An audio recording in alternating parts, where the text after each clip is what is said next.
In the name of the Father, and the Son, and the Holy Spirit.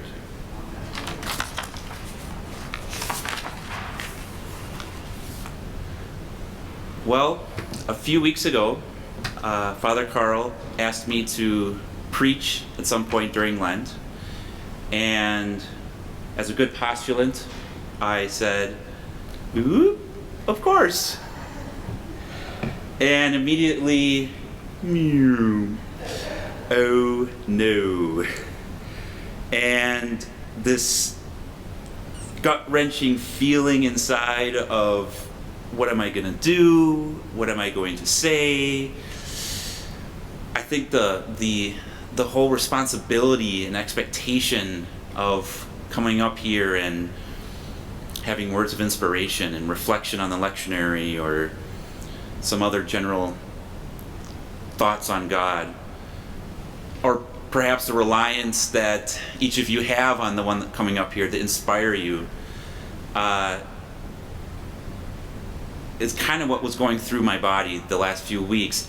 But I couldn't help but think about Nicodemus and the story that we hear about him and the conversation with Jesus, and specifically him meeting him at night in the dark. We don't have a lot of details about the leading up to this conversation, but we do know some things about Nicodemus because we hear about him 2 more times in this gospel. The next time we hear about him is at Jesus' trial, where he steps forward, Nicodemus, and he says, "Look, there's rules and regulations and due process here. How is this anything different?" And then later on, after the crucifixion, Nicodemus steps forward again and says, "Hey, me and Joseph of Arimathea, me and Joe will take care of the burial. We'll front the money." He is said to come forward with an exorbitant amount of spices, which is a symbol of the recognition that this is going to be a royal burial. So we know that there's this inward transformation from when he first meets Jesus to after the crucifixion. But there's an emphasis on how he's recognized in John 19 after the crucifixion. John writes, "Nicodemus, the one who visited Jesus at night." And I think John is emphasizing there the darkness of not just the environment, but of the place that Nicodemus is in when he meets Jesus and has this conversation. We must remember that Nicodemus, in his day, he's this academic, learned man whose role is to seek other teachers that might have contradictory teachings to the ones that are accepted by society, and to ask those teachers questions. So I can't help but think of Nicodemus on that day thinking, I don't know, there's this gut-wrenching feeling, there's something about this Jesus guy. I don't think I can just go and talk to him in the middle of the day in front of everyone, but I've got to go and talk to him. You know what? I'm going to wait until nighttime. We'll wait till after dinner, after the belly dancing or whatever the entertainment is of the day is going on. I'll put the kids to bed, and then I'll go out, and then I'll go visit and talk to this Jesus under the mask of darkness. And of course, Jesus obliges in this coming forward, as he always does.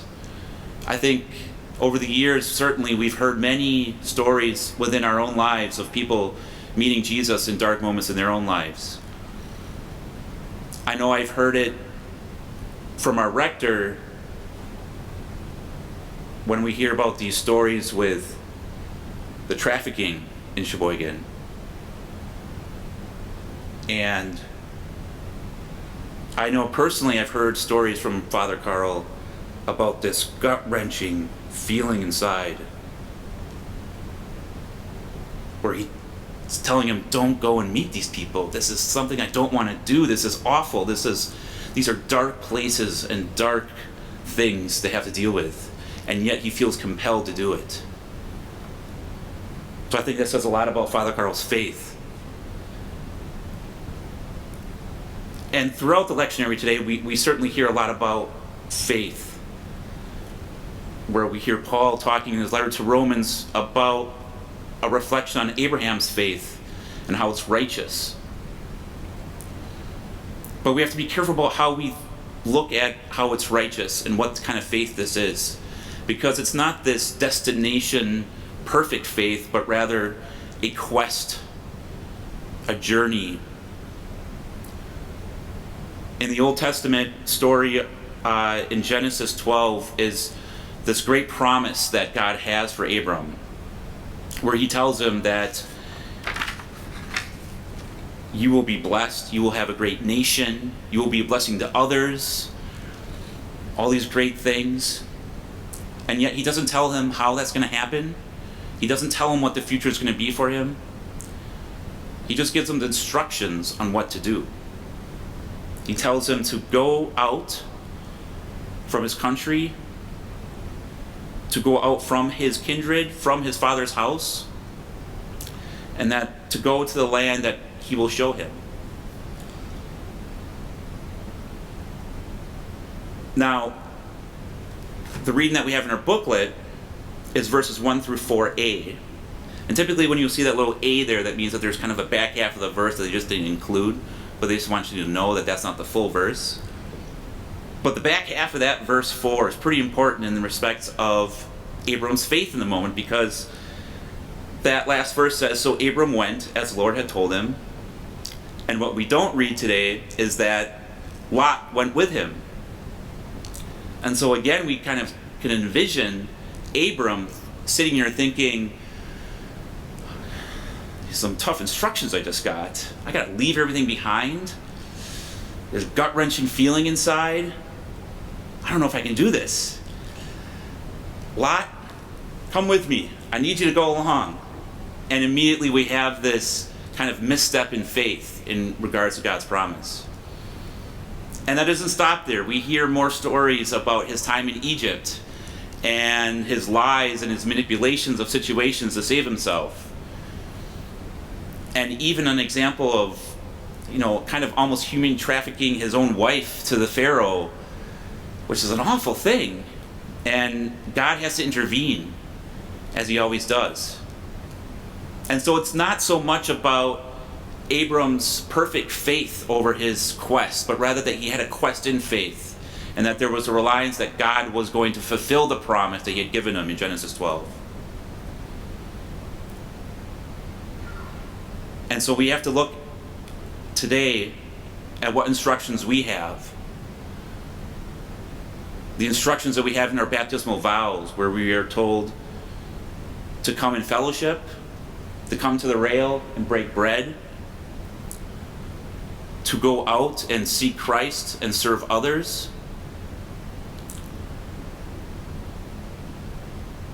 So with those instructions, I would be remiss without mentioning again the Guild of Martha and Mary, where we invite people from our community into our home here.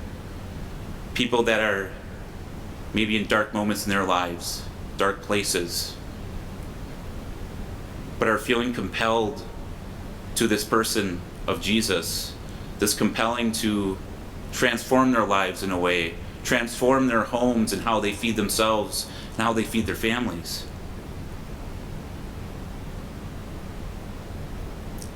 So this is an opportunity this Wednesday at 5:30 p.m.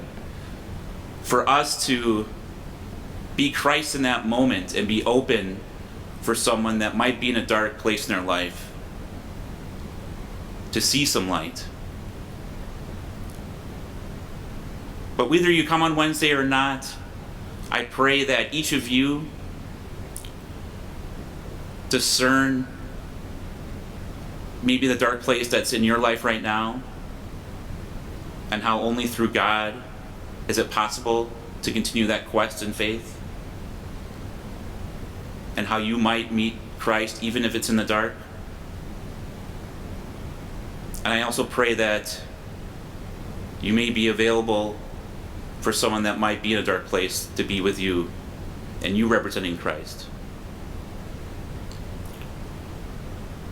In the name of the Father, and of the Son, and of the Holy Spirit.